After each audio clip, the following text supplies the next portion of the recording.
Hi, Naserian. I can see that you've joined us. Thank you. My name is Shannon from AWIT. Thank you for joining us on today's session. Hi, sorry, can you hear me now? I can hear you. Yeah, I was logged on two tabs, so I needed to leave one. Okay.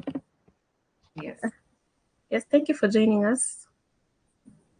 Thank you for having me. Yeah, we are eager to see what you have in store for us on today's session. I'm excited Building as a well. fulfilling career. Well, yeah. Yeah. So you can take the stage now. Okay, thank you. Um, yeah, so once again, thanks a lot for having me. I'm excited to be speaking and interacting with women in tech in Africa. And when I was approached to share something with this community, what I thought would be most useful is just kind of looking at the times and appreciating what's going on and what people might be feeling at the time and what is it about careers that most people are thinking about. And definitely the whole AI craze is on. It's hot. Everybody's talking about that. Everybody's thinking about how it integrates into their lives, their work, how it's going to impact their careers. So I thought maybe that's something I can share some of my expertise in because that is my background. And so thanks for the invitation. So maybe before I get into the whole technical spiel that I have planned for you, I'd just love to introduce myself first.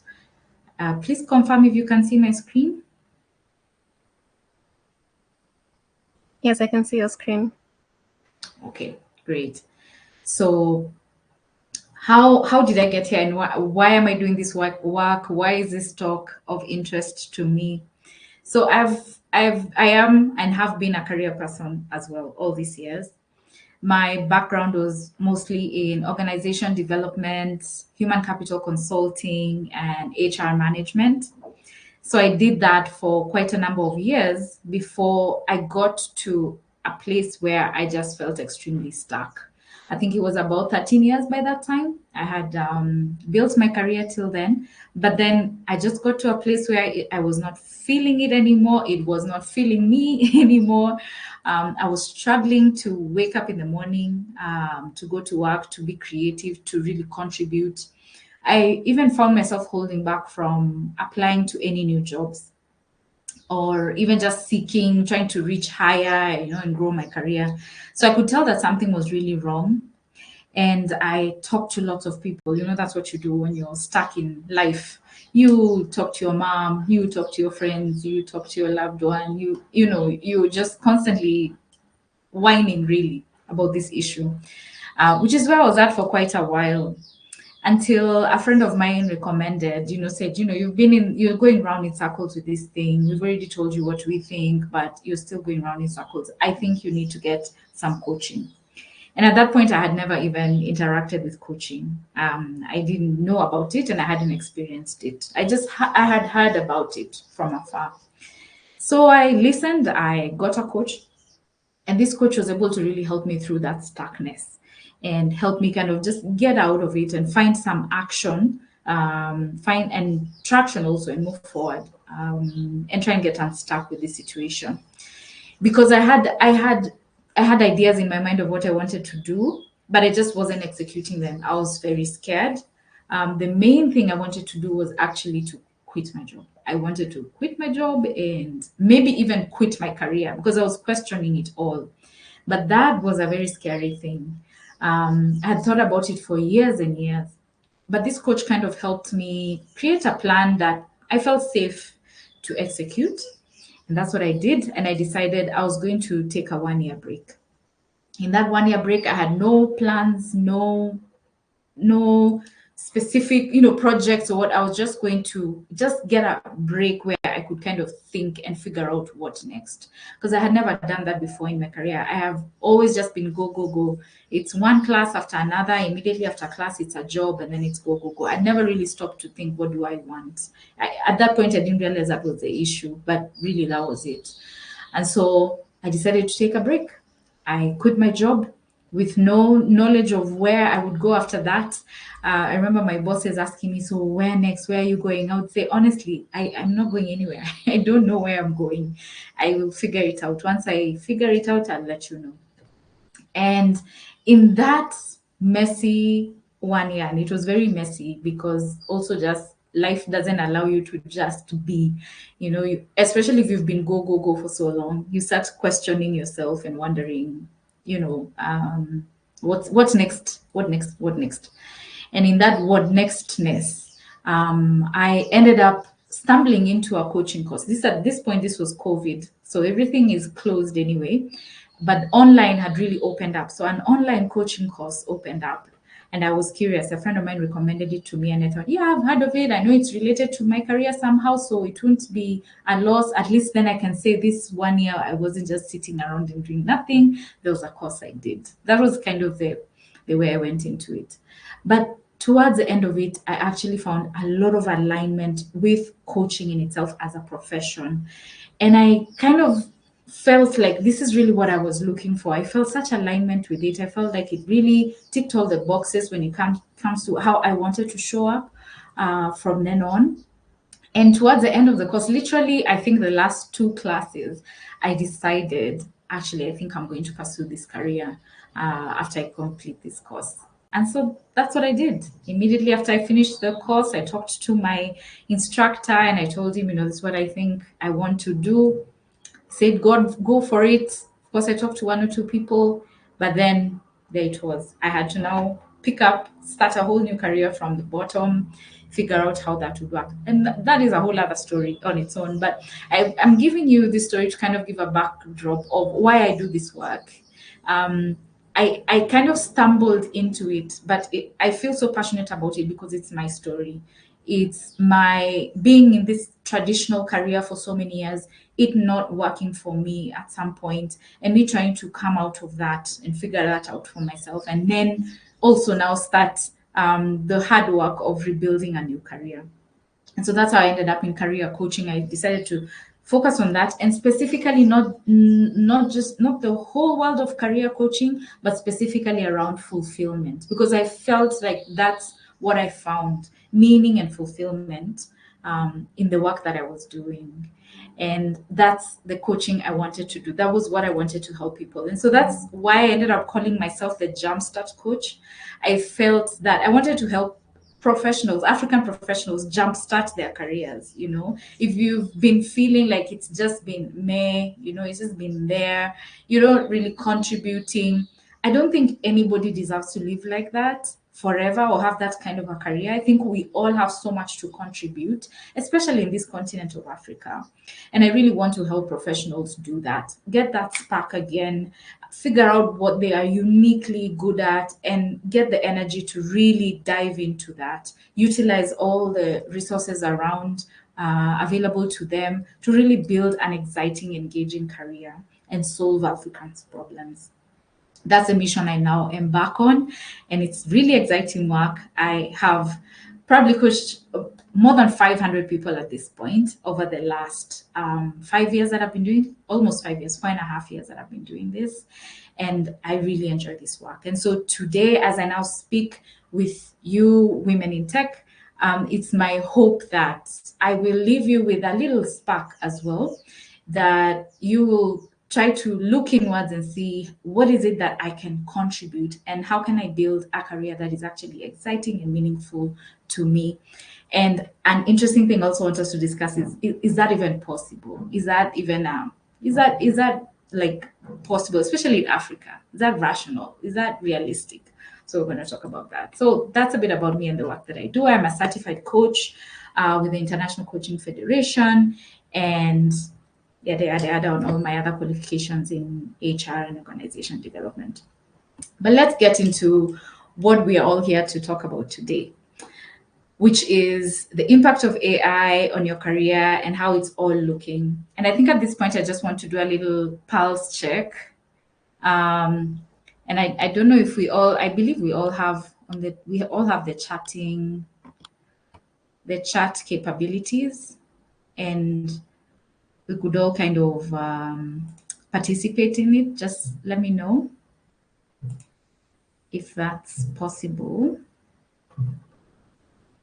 It's literally just sharing on the chat what you feel about your career, where you at when you think of AI and where it's going, what you feel about that. I think I stopped sharing. Let me put that screen up again. Shannon, please confirm.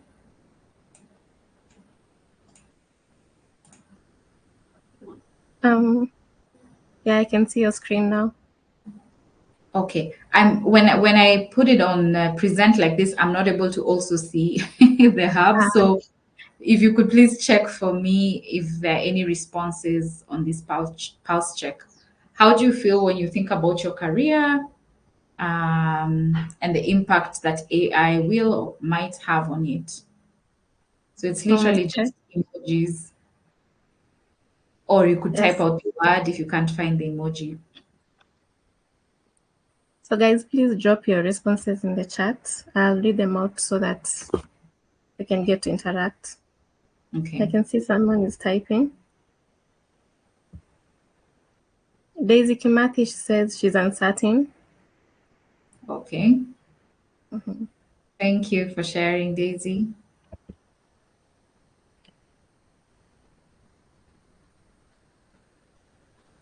Mary says it's exciting really what AI is poised to do going forward, sorry. I like that. Exciting. So excited at the high end of the feelings. Yeah. How about you, Shannon? What do you like? Well, I'm optimistic. I will say that. Okay. Yes. You're being safe. Yes, people say that, probably. But let's see. Yeah, yeah, yeah. You No, have yeah. to be optimistic and positive. Yes, yes. It's important to face life that way. Yeah. Yeah. And I like the diversity of the feedback. It's like we're all over the spectrum on it. And Mm-hmm. that's really the reality on the ground. I Mm-hmm. asked chat to give me the top 10 questions that people ask it. And Mm-hmm. number 9 was, will AI take my job? Yeah. So you can really get a sense of the anxiety or the fear that people are having around their jobs and how AI will impact them, Mm-hmm. and wanting to probably know how to adjust. Because after they ask that question, then the next questions are usually, so what are the top 10 safest jobs, yeah, with the coming of Yeah. AI? What are the top 10 highest paying jobs? What Mm-hmm. courses can I take to stay relevant in AI? Those will Mm-hmm. usually be the rejoinder. So there's a lot of kind of I don't say anxiety because not everyone is feeling anxiety perhaps, but just curiosity Mm-hmm. around AI and the impact on jobs. Yeah. Thanks. Anyone else shared any other? Or we can proceed. Yeah, Magdalene has said she's 50-50. She feels like AI is here to help, but then again, she's not really sure. Uh-huh. Yeah. Yeah. And I don't know, but I kind of I think I'm with Magdalene where you know what, nobody really knows anything. Yeah. Honestly, like we know something, and maybe that's also something at some point I'll ask because you women are the women in tech, so but I don't think anyone can really stand on any like very solid ground when it comes to AI. We only know what we know, Yeah. outside of that it's really guesses. So I kind of I relate with Magdalene, which is like, I don't know, might be good, might be bad, I don't know. Yeah, Mm-hmm. kind of just a wait and see attitude. So Yeah. great. And Mhm. there's one response from Ruth. She says, I see AI as a partner in my career. It helps me work faster. I like that. I love that attitude. Yeah, yeah, that's great. As a partner, so it can only make your work better, Yeah. 100%. Okay, thank you. Thanks for sharing. And we'll dive deeper into that in a little while. So you know how AI is moving so fast that if you want to know anything about what's happening with AI, I literally had to check YouTube videos from the last week or so, because that's how fast things change. You say something this week, and by next week, it's already old news. So this was like the latest Sam Altman interview that I could find. It literally happened, I think, 2 or 3 weeks at most ago. And so he was talking about GPT-5 and kind of what's happening now and where we're going. And so these are quotes, literal quotes from what he said. And I want to actually read them, and then we'll kind of unpack them. So he says it's unprecedented at any point in human history that a technology has improved this much, this fast. A large language model will make a significant scientific discovery within the next 2 years. So AI is going to help us discover something major within just the next 2 years.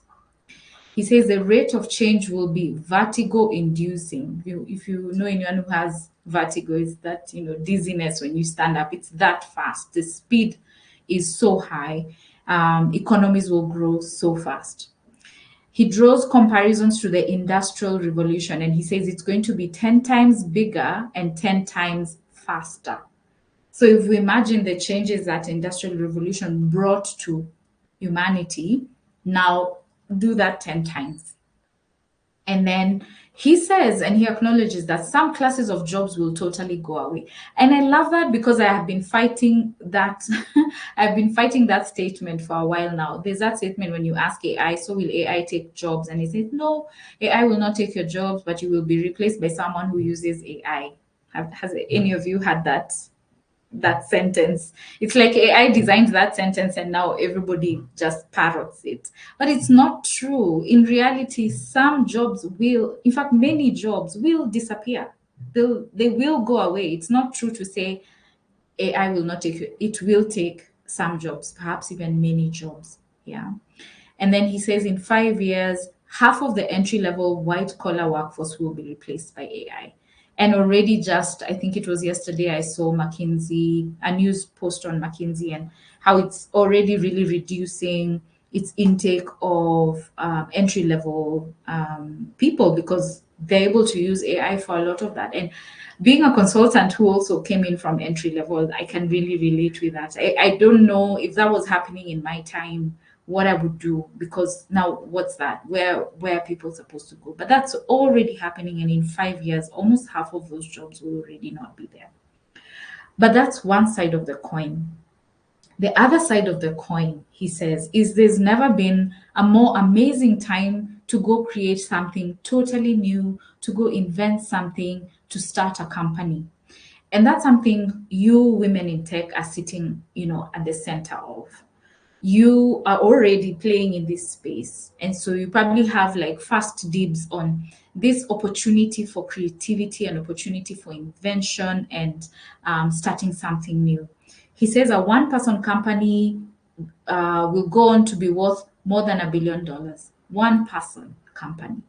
So with AI agents and other technology, you alone can start and build a $1 billion company. That is impossible even today, but it's coming. Future generations will have more optionality and be able to pursue completely new, exciting, super well paid, super interesting jobs. So, on one hand, yes, AI will take away jobs, and that's a reality we have to face.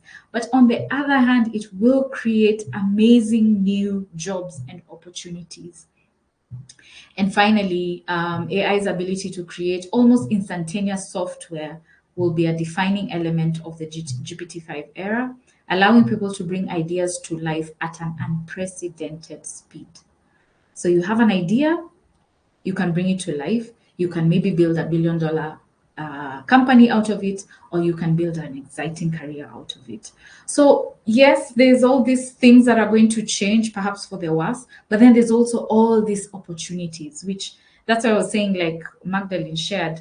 It can go either way. Yeah, and part of it is maybe our mindset towards it, because both things are available.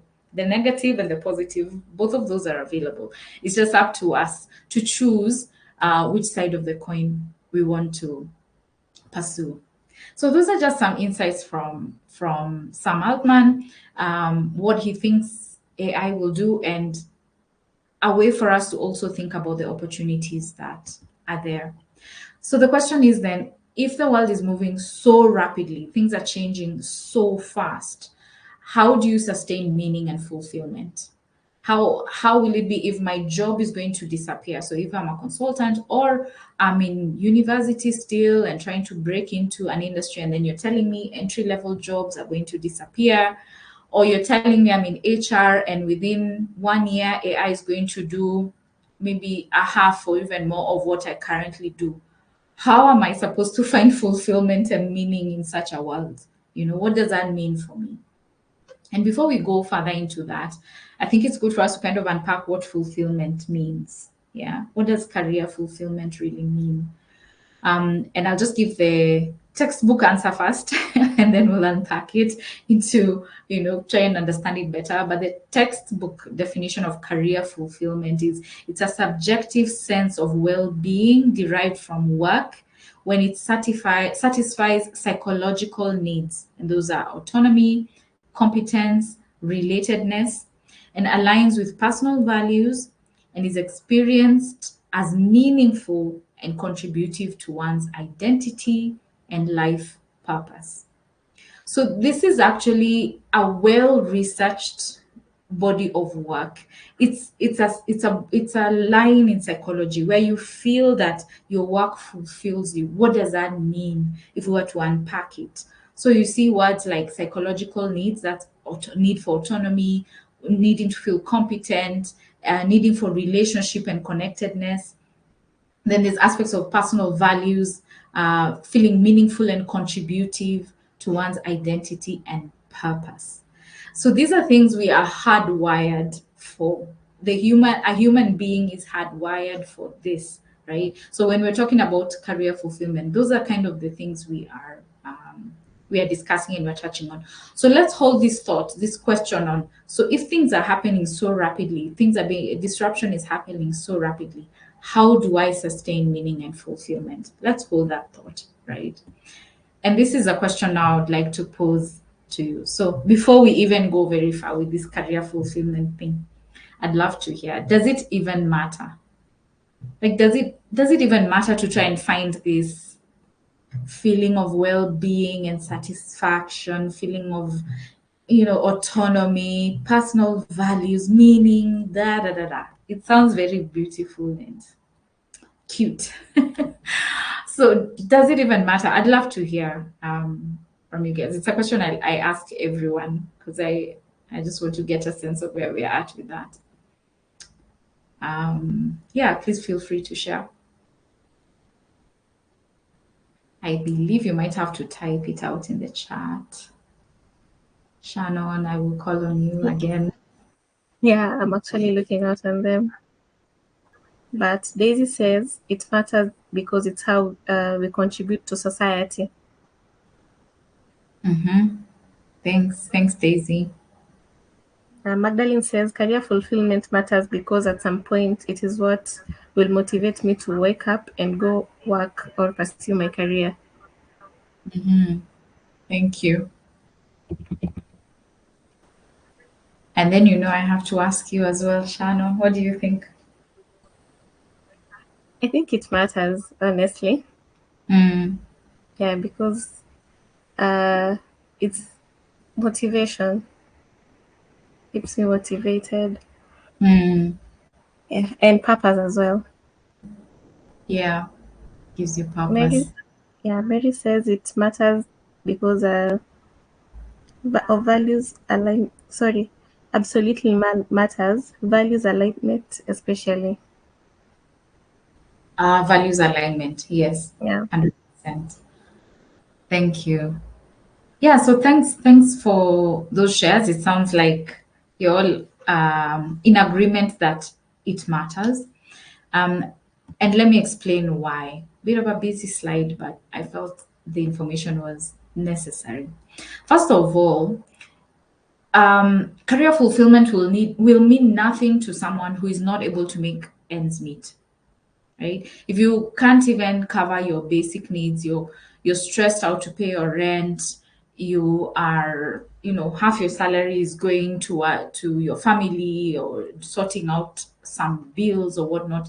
You cannot talk to someone like that about career fulfillment. They are just trying to survive.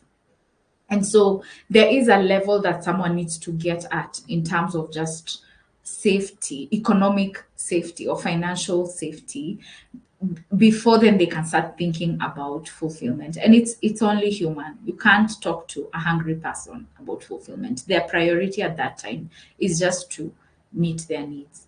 But once those needs are met, it is 100% guaranteed that the next step you start thinking about is, does this really matter? Does my work really matter?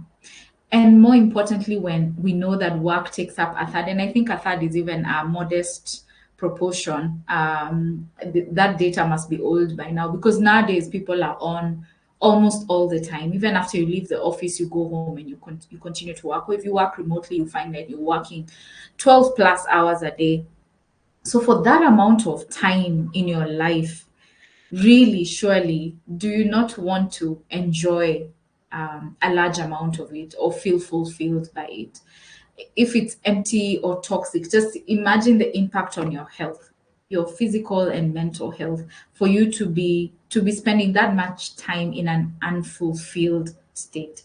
So lots of research has been done on this, and the data is just clear that people who find meaning and alignment and fulfillment in their careers have better mental health, they have lower stress, they have higher productivity, and they live longer.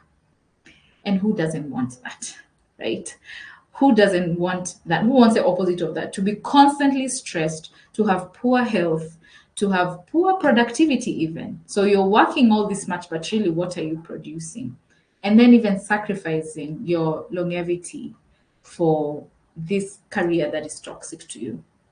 So it does matter, and I'm not just saying that because I'm a practitioner in it. In fact, the reason I'm a practitioner in it is because the data made sense to me, that it's not a nice to have, or it's cute. No, it's actually essential. But yes, someone has to have reached a certain level of taking care of your basic needs and be at a certain level of, okay, I'm not stressed about where my next meal will come from. I'm not stressed about where I will live. And I can now start focusing on how my career can fulfill me. And I like that part where it says it's essential for thriving. It's not essential for survival. You can survive without career fulfillment. So you can say, it doesn't matter. Me, I'll just do my job. I don't care. Yes, it's a toxic environment. So I'm not fulfilled. I don't care. But if you want to get to that level of thriving, then seeking career fulfillment is a worthwhile endeavor. So it really does matter. But now the question is, how do you then now get this fulfillment? And yet at the same time, Sam Altman is saying things are changing so rapidly. I have a job this month, next month it might not exist. This company is there this month, next month it might not exist because an AI has come up that just does everything that that company does, the agent can do. So it can get very frustrating, like that memes shows, like, trying to get a hold of this, but how do I do that? So it's easy, but not easy. It's simple, but not easy. The first thing I try and help everyone that I work with is to change the mindset from, remember, one of my first slides was going to ChatGPT and asking, will AI take my job? And then asking, okay, so what are the top 10 jobs? Which are the most high paying? And then start angling for that. Most people start there. Most people do that first. And they're like, okay, so top 10 jobs will be this. Oh, so I need to start moving towards data or moving towards whatever. And probably you ladies in tech have probably seen an uptick in people trying to get into the tech industry now, because it's clear that those are where the opportunities are. But the thing I would like to share with you today is, before going to all of that, before doing, I'm not saying it's not important, but you have a lot of work to do internally first before you even get to that step. If you remember the definitions I've shared of fulfillment, it's an inside job. All these things are very internal. It's your values, it's your strengths, it's your passions, it's your sense of purpose. All these things are internal to you first. So building that self-awareness should be your first stop. And personally, I would say it's urgent to do that right now. Because as you saw, things are changing so rapidly. So there's not a lot of time to do this. And self-awareness is a very slippery thing. It sounds easy. It sounds, I mean, I know myself. I'm aware about myself. But it isn't. It takes time. If you want to really be authentic and really know the real you, it takes time for you to do that. So it makes sense that you invest your time first in getting to know yourself very well first, right? Before you get into, okay, so what's out there for me? So there's a lot of work there. I do a lot of work with clients with this internal self-awareness. I'm unpacking career fulfillment a little bit more. So it's about utilizing your favorite strengths. So not just strengths, but your favorite strengths. So you might know your strengths, but which are the ones that you really love to lean into and you prefer to use? It's an opportunity for learning and growth. Jobs or roles or careers that provide an opportunity for learning and growth will have a higher level of career fulfillment for you. It's roles that give you a feeling of autonomy and control. It's work that has variety, it's engaging, it aligns with your values, you have good relationships with your colleagues, and it allows for contribution and impact. So, if you kind of want to know the checklist for career fulfillment or the ingredients of it, this is it, right? This is what you want to look out for. And I actually have an assessment tool that I've created, I share with my clients, where you can just get a sense of where you're at and what might be failing, because it's not a one stop thing. It's made up of a number of things. So sometimes doing an assessment can help you identify which areas are actually lagging. So I wanted us to do a little bit of an exercise. We might have just a few minutes for that. This is a very deep stick. This usually takes maybe a whole weekend to kind of go through this, but I would just like you to get a taste of how it feels, how this internal work feels, and what it means. And so this is a brief exercise on your values, exploring your values, and we'll just take like 2 to 3 minutes. We're just testing it, but I will share these slides, and if you can come back to this particular slide and go through these questions and really think about them deeply, they can be very useful. So in just about 2 minutes, try and answer whichever question here that stands out for you. Maybe one or two questions, pick one or two from them and answer them honestly. And they're all work related. So you're looking at your work. And if you have a pen and paper near you or a tablet or split your screen and type somewhere, pick one that you can easily answer. So, when do I feel most proud of the work that I do? You'll notice that in all the work you have, your whole job description, there are certain things you probably are very proud of. And you think back to that. Which tasks at work give me energy and which ones consistently drain me? So we'll all do variety of things, and there are some things we can do all day, and then there are others, yeah, they just don't click. What kind of people do I most enjoy working with? So here, Excuse, think of it. Yeah, excuse me, Naserian. yes, Your Shannon. slides are not moving. You're still stuck at the pulse check. Is that where we're supposed to be at? Oh no, I moved.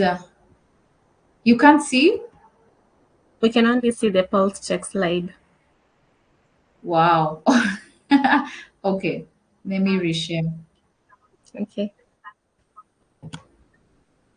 I don't know how it got stuck there.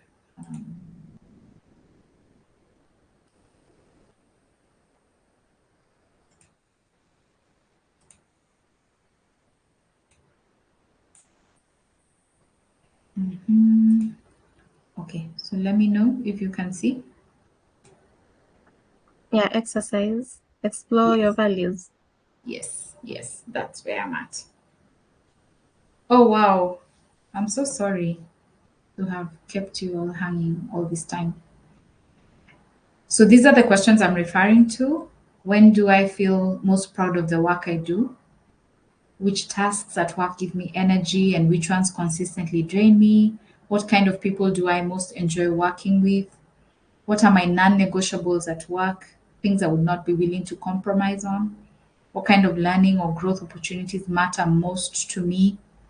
At the end of my career, what do I want to be remembered for? Pick a question there that you can answer. I'll just give you a minute or two. Okay. So, just because of time, I know I'm not giving you all the time that you need, but I hope you took a minute to just think of any one of these questions. And I just want you to get a sense of what this work entails. This is just values, and this is just a snapshot of it. I have a workbook actually with lots of these questions because the way you identify values is not. I know there's another method where you just get a list and you pick out the things which you think are your values. Fine, that can help to get you a bit unstuck if you're a bit stuck, but it can be very subjective because you'll just maybe pick the things that you want to, they make you look nice or you aspire to, but they're not really what your values are. But when you ask yourself questions like this instead, then you really start seeing yourself for who you really are. And so, based on the answers to these questions, when you get a moment and you come back to this slide and you do that, what you're going to look for is patterns. Yeah. As you answer all of them and then look at, okay, so what keeps coming back? What keeps showing up? Is a lot of these things maybe relational, like connectedness, people. Is that something then that I really value? Or challenge, insights. And so do I there value growth and learning, right? So this is also work that a coach can help you do because it can be a bit hard to do by yourself. You can definitely be able to do it, but this is kind of the work that I help people do to identify their values based on the responses they give me. We see the patterns that are coming together, and we try and identify the values. But I just wanted to give you a taste of what the internal work looks like because it's easy to discount it as I can do that in a weekend, or I know myself. But really, it's a lot of work to get to know yourself. And then once you do the internal work, step two is definitely now, okay, let's go external, right? What then, based on the information I know now about myself, what kind of career will fulfill me? And a thing that is really exciting about being alive at this time is just the amount of opportunities that will be available. If jobs are going to be changing that fast, like new jobs will be created maybe every month, already are actually, every month or every quarter or every year, right? That means that you have like this new buffet of jobs or careers to pick from, almost every other season.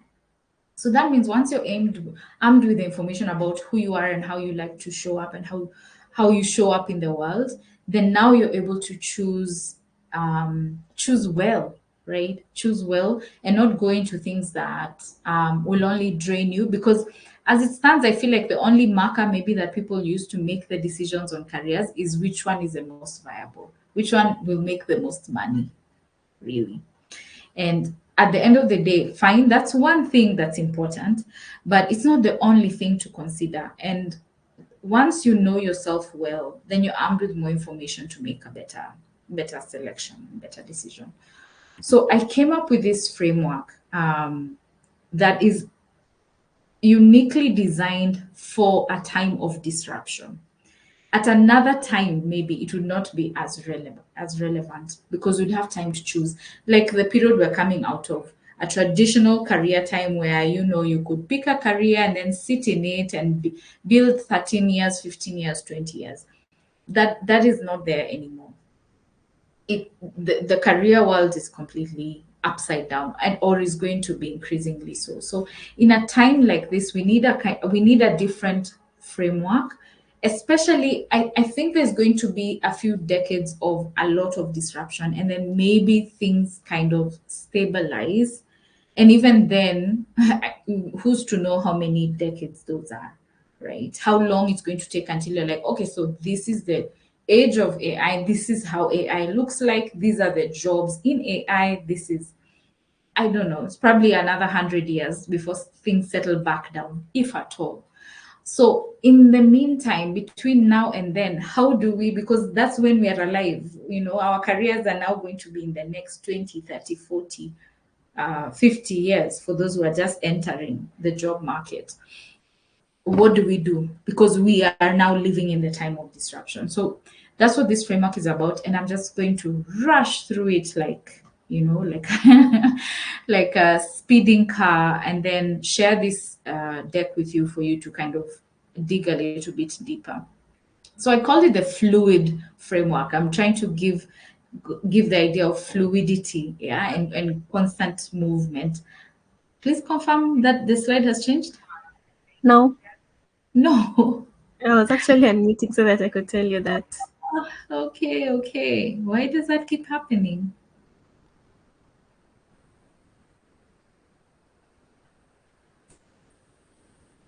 Okay. Or maybe I just keep it this way. I won't go on slide share, because maybe when I go on slide is when it hangs. Can you see the screen? Yeah, I can Yes. see the screen.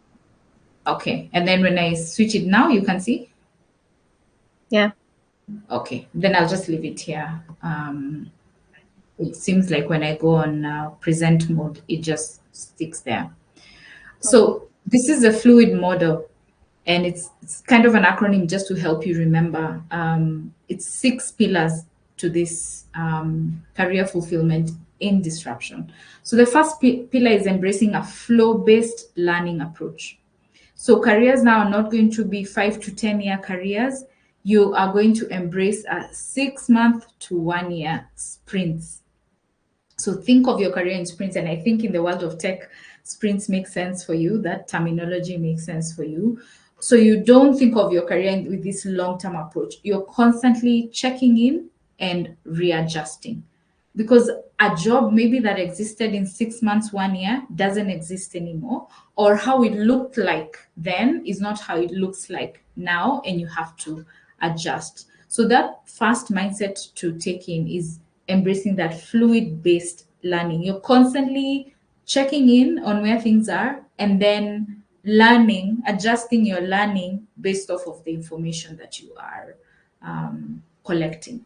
A good way to do this is with side projects. So you want to do experiments, lots and lots of experiments, because it's not you a career, even in an age of disruption, is a huge investment, right? So you can't just change jobs every 6 months and be all over the place. Even you will get exhausted, and you won't be able to build, that feeling of impact and mastery.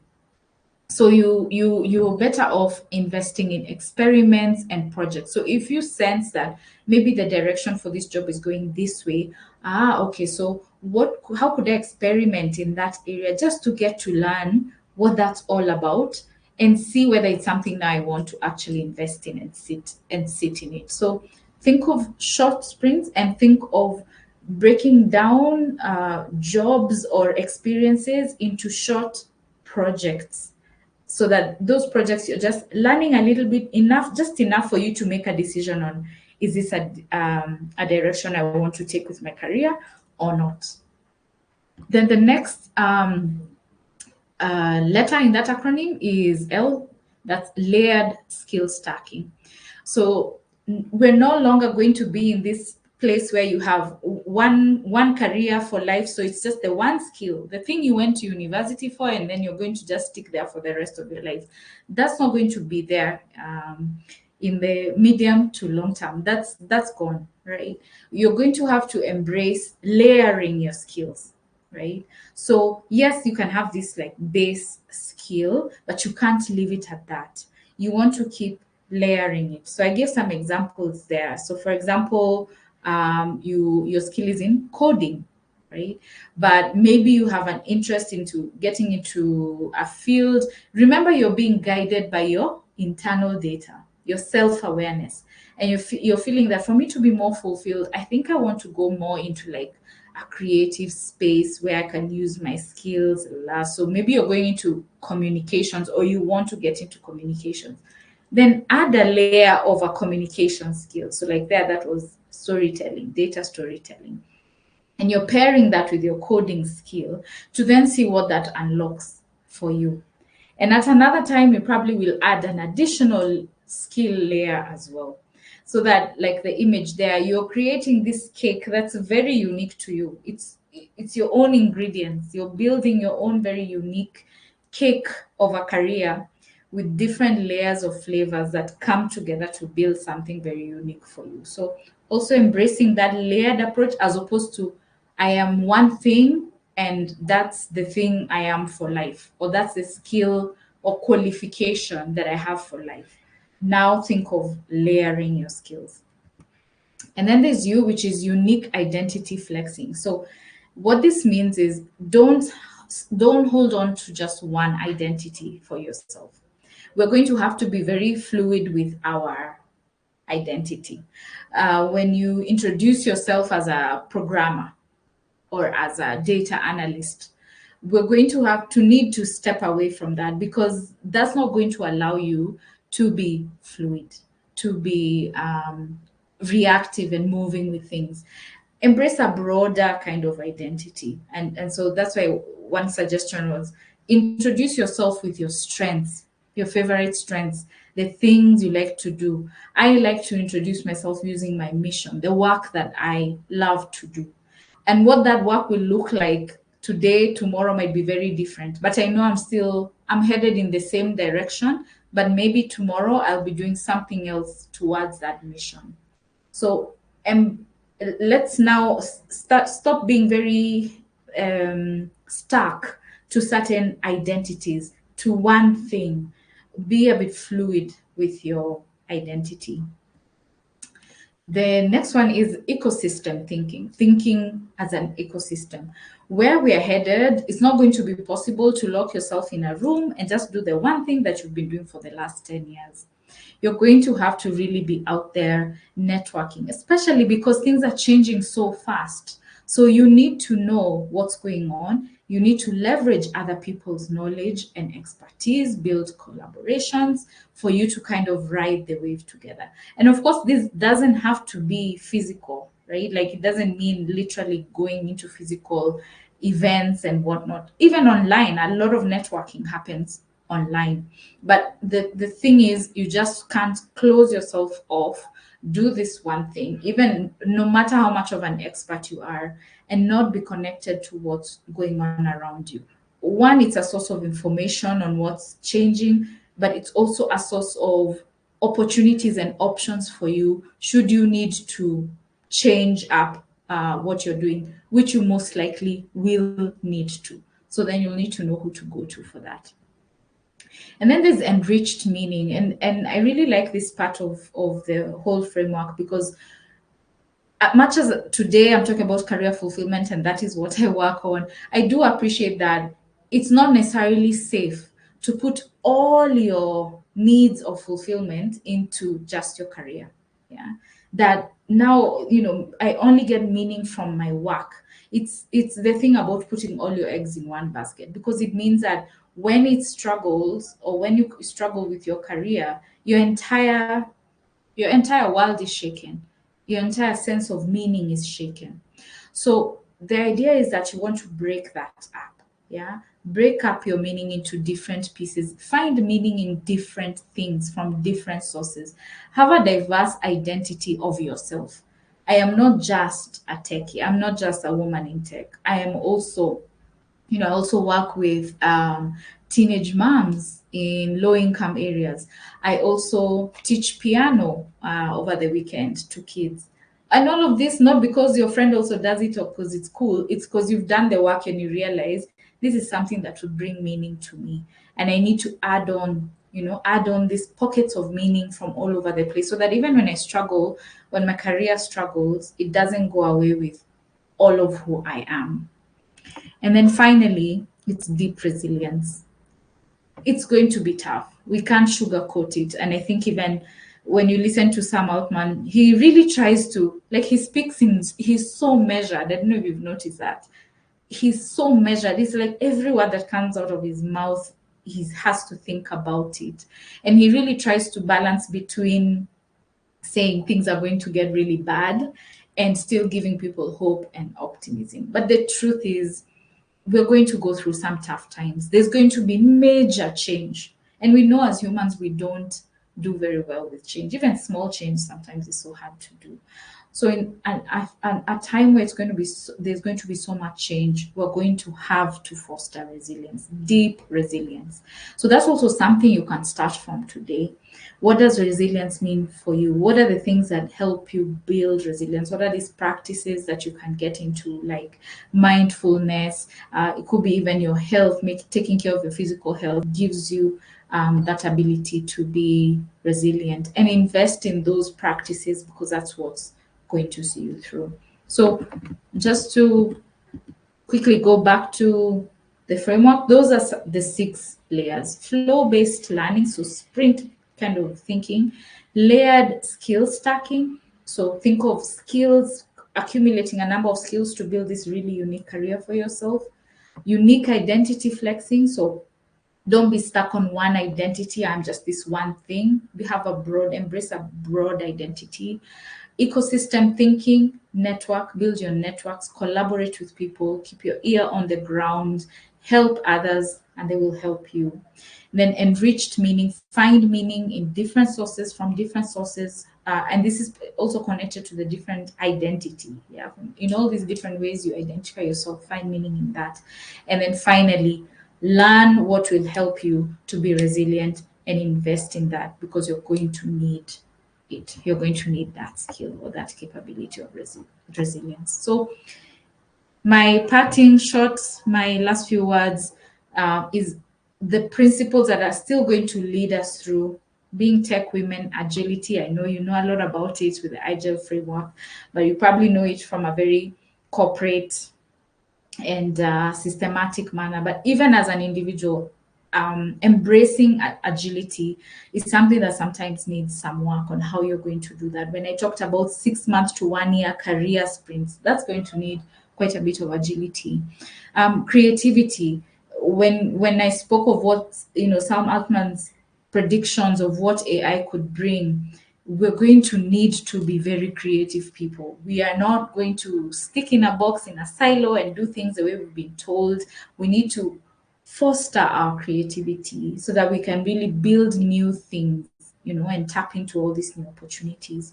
Of course, ethics is going to need, we are all relying on you as women in tech, I think, because you're the ones who understand, what this technology can do. So how well are you thinking about the ethics behind this technology, how you can protect our society, protect society's interests from this technology? And then finally is courage. How can you build your courage?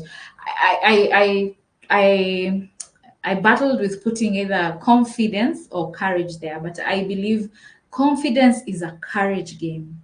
It takes courage for you to try and do something which maybe you're scared of or you've never done before. And once you do it, that builds confidence.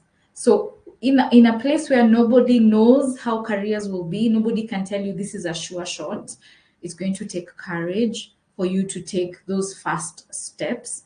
But by having this courage and taking that step, you build the confidence in yourself that it can be done. So thank you. I will end there for today. Thank you very much for your time, your listening ear, your interactions. I'm just here sharing all the ways that I can be reached. If you'd like to have more discussions around this topic, I can speak all day around career fulfillment. So I would be happy to connect with you ladies on this. Thank you so much for this opportunity. I can see some people are still typing in the chat. Mary says thank you. Great insights. Oh, thank you. Thank you, Rovine. I feel most proud of the work I do when a campaign I worked on gets real results and people genuinely engage with it. I'm in digital marketing. That's great. So what you want to do is think about that and ask what does that tell you about what you value, right? What does that tell you? Is it human connection? Is it achievement? Yeah, because that's also a value. So as you answer those questions, ask the second layer of, so what does that mean? What values are these? Does this demonstrate? Thank you for sharing with us your wisdom. We'll put it to work. I'm sure the rest of us will. Thank you. It was a pleasure being here. Thanks for hosting me and all the very best.